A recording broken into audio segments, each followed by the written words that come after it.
Salut les amis, alors aujourd'hui on va parler de mon setup de designer et les outils que j'utilise pour créer mes vidéos YouTube. Avant de commencer, n'hésite pas d'intégrer mon groupe Telegram pour faire partie de la communauté des créatifs, que tu sois débutant ou expert.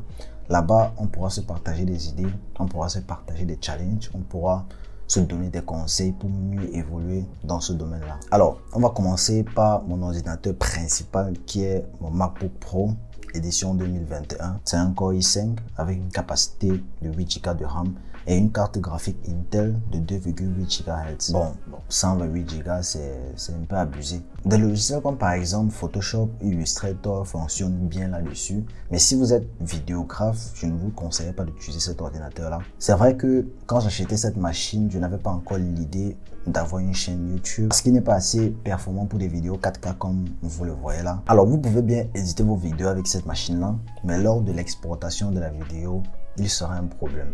Alors, il va prendre beaucoup d'heures, beaucoup de temps. Il m'a déjà pris une journée entière pour exporter une vidéo et c'est parfois vraiment dérangeant. Du coup, je compte m'acheter un nouveau MacBook d'ici peu, alors plus performant et quelque chose qui va aussi sortir du lot. À côté de cela, nous avons aussi mon iPad Pro. Il est là. C'est une édition aussi 2021, une 3e génération. Avec un stockage de 128 Go, il me permet de facilement faire des sketchs de logo. Mais comme je l'ai dit dans l'une de mes vidéos, vous n'avez pas besoin d'une tablette pour un début pour faire des sketchs. Un crayon, une gomme et un papier, ça suffit largement. C'est avec le temps qu'on peut s'approprier cela. Et tout dépend de comment vous travaillez et comment vous voudriez travailler. Il y a des personnes qui préfèrent travailler juste avec des crayons et un papier. Et il y a d'autres personnes juste avec une tablette. Ensuite, nous avons mon disque dur là. Bon, je ne vais pas vous mentir, ce disque dur, c'est une pépite. Alors ce disque dur là, je l'ai eu sur Apple Store. Il a un stockage de 2 Tera. Toutes mes vidéos et mes scènes de la toute première vidéo YouTube jusqu'à celle-ci sont stockées dans ce disque dur là. Y compris tous mes travaux de design. Bon oui, j'ai une large variété de design. Ben oui. Je crée chaque jour. Alors, la grosse avantage qu'il a est qu'il sera difficile pour moi de perdre mes données. Parce que ce disque dur vient avec un logiciel de backup qui me permettra de restaurer toutes mes données perdues. Sur la table, nous avons tout d'abord une nappe de travail. Alors, elle est faite de coton, bien souple. Le déplacement de la souris dessus est très confortable. Alors, je l'ai eu à petit prix sur Amazon, mais si vous en voulez, je mettrai le lien en bas de la description. Pour le clavier, j'ai eu à utiliser une variété de claviers qui sera adapté à mes doigts parce que j'ai des petits doigts. Alors, en premier, j'ai utilisé ce petit clavier ici. Alors, il n'a pas de nom. C'est juste un clavier comme ça que j'ai eu sur Amazon. Et puis, je suis tombé amoureux de la Magic Keyboard de Apple. Non seulement il est large, mais j'ai aussi cette possibilité d'être flexible avec mes doigts. Bon, ils sont un peu chers, mais ils ont des produits de qualité. De même pour la souris, j'ai vraiment cherché ce qui pourrait passer exactement à ma petite main et facilement maniable. Et parmi tout ça, j'ai eu un coup de cœur, pas seulement sur une seule souris, mais sur 2 souris. Mon tout premier coup de cœur est la souris HP 435.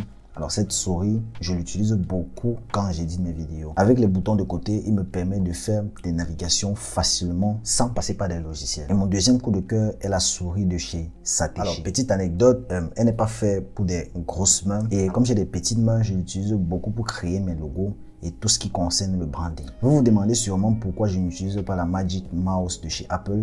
Bon, je dois vous avouer qu'elle est plus plate que la souris Satechi, ce qui est aussi un gros désavantage pour moi. Alors il me faut écarter mes mains pour bien l'utiliser. Toutes ces fonctionnalités sont seulement disponibles sur l'écosystème d'Apple. C'est dommage. Peut-être avec le temps, je vais m'y habituer, mais pour l'instant, c'est pas trop mon coup de cœur. Ensuite, nous avons notre support de moniteur là. C'est juste une petite table en fer. Je l'ai pas eu très cher. Alors, il me permet d'avoir mes moniteurs à une hauteur considérable. Et directement sur ce support là, vous avez mes 2 moniteurs HP. Alors ça fait déjà 3 ans que je les ai. Alors ils sont pas mal pour quelqu'un qui veut se lancer dans le design graphique. C'est dommage parce que ces moniteurs là, je vais aussi bientôt les changer. Le seul inconvénient de ces moniteurs là, alors ils ne viennent pas avec des baffles intégrés. C'est pour ça que j'ai choisi d'avoir des baffles supplémentaires. Alors vu que je suis un accro de la musique, j'avais besoin de quelque chose qui frappe fort et ces baffles de la marque Gravity Carbon a comblé mes envies. Alors, ils sont connectés à cette basse-ci là et cette basse-ci est connectée à cette enceinte là et celle-là est aussi connectée à ce soundbar Alors, ils sont tous connectés. Ensuite, nous avons aussi ces lettres. Alors, je l'ai eu très moins cher. Alors, je pense que vous l'avez déjà vu sur presque toutes mes vidéos. Et je pense qu'il fait bien l'affaire. Bon, c'est vrai, on fait encore la mise à jour de notre setup chaque jour. Ça va le faire. Pour me distraire et parfois me vider l'esprit, j'ai ma Nintendo Switch que j'utilise de temps en temps pour...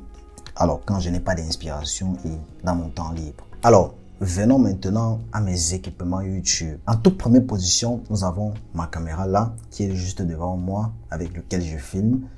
C'est un Sony ZV-E10. Pour tous ceux qui veulent se lancer dans la création de contenu, elle filme très bien en 4K. Elle peut aller jusqu'à 100 mégabits par seconde. Le micro est carrément magique. Il capte très bien le son. Et si vous êtes à l'extérieur, il vient aussi avec une petite mousse pour micro qui vous aidera à réduire les bruits et aussi la pression du vent. Cette caméra a vraiment un prix abordable pour une Sony. Alors sur Amazon, vous le trouverez avec l'objectif à environ 730 € et juste le boîtier, vous l'aurez à environ 600 €. Comparé à d'autres Sony qui sont à partir de 2000 € en montant, c'est vraiment énorme. Et moi, j'ai juste acheté le boîtier parce qu'il me fallait un objectif assez qualitatif. Du coup, je suis parti sur un Sigma de 16 mm et pour son ouverture, il peut aller jusqu'à 1.4. C'est totalement magique. Je vais pas vous mentir, il n'est vraiment pas abordable. Il est assez cher. Alors, je l'ai eu à 400 €. Bon, ouais, c'est un investissement pour avoir le contenu de qualité comme ça. Alors, beaucoup de choses ont changé depuis notre arrivée sur YouTube. Alors, nous sommes passés de ça à ça. Et plein de choses évoluent aussi avec le temps. Et aussi, il ne suffit pas juste de filmer, il faut apprendre à faire des bons réglages et utiliser de bonnes lumières. Et pour les lumières, j'utilise la softbox de chez Gikoto. Alors, c'est juste un softbox simple, il fait bien l'affaire, il n'est aussi pas cher et je n'ai pas besoin d'utiliser la lumière de ma chambre pour avoir un bon rendu. Vous avez déjà eu à remarquer dans mes précédentes vidéos que j'ai eu à chercher de différentes positions pour avoir un bon rendu. Alors, depuis que j'ai cette position-là, alors je me sens à l'aise, flexible, serein et comme un vrai éducateur. Pour le micro, j'ai deux micros. Un classique que j'utilise pour les vidéos à l'intérieur de chez moi. Et j'ai aussi un deuxième micro de la marque Rode. Ce micro que j'utilise uniquement quand je suis à l'extérieur de la maison. Et croyez-moi, il est parfait. Et il vient aussi avec une mousse qui est vraiment épais. Difficile à avoir un problème de bruit avec cela. Et là, nous avons un casque de chez Soundcore. Ça fait pas 3 jours que je l'ai eu. Alors c'est un cadeau d'un pote à moi pour me féliciter de mes 1000 abonnés et m'encourager à éditer les vidéos. Je dois vous avouer que ça m'a vraiment plu. Donc voilà, vous avez la possibilité de voir mon setup. On espère que dans quelques mois, tout ça va changer. Pour info, je prépare une masterclass sur comment utiliser les grilles pour créer des logos assez précis. Plus d'informations seront données dans le groupe Telegram. N'hésitez pas d'y intégrer. Le lien sera en bas de la description.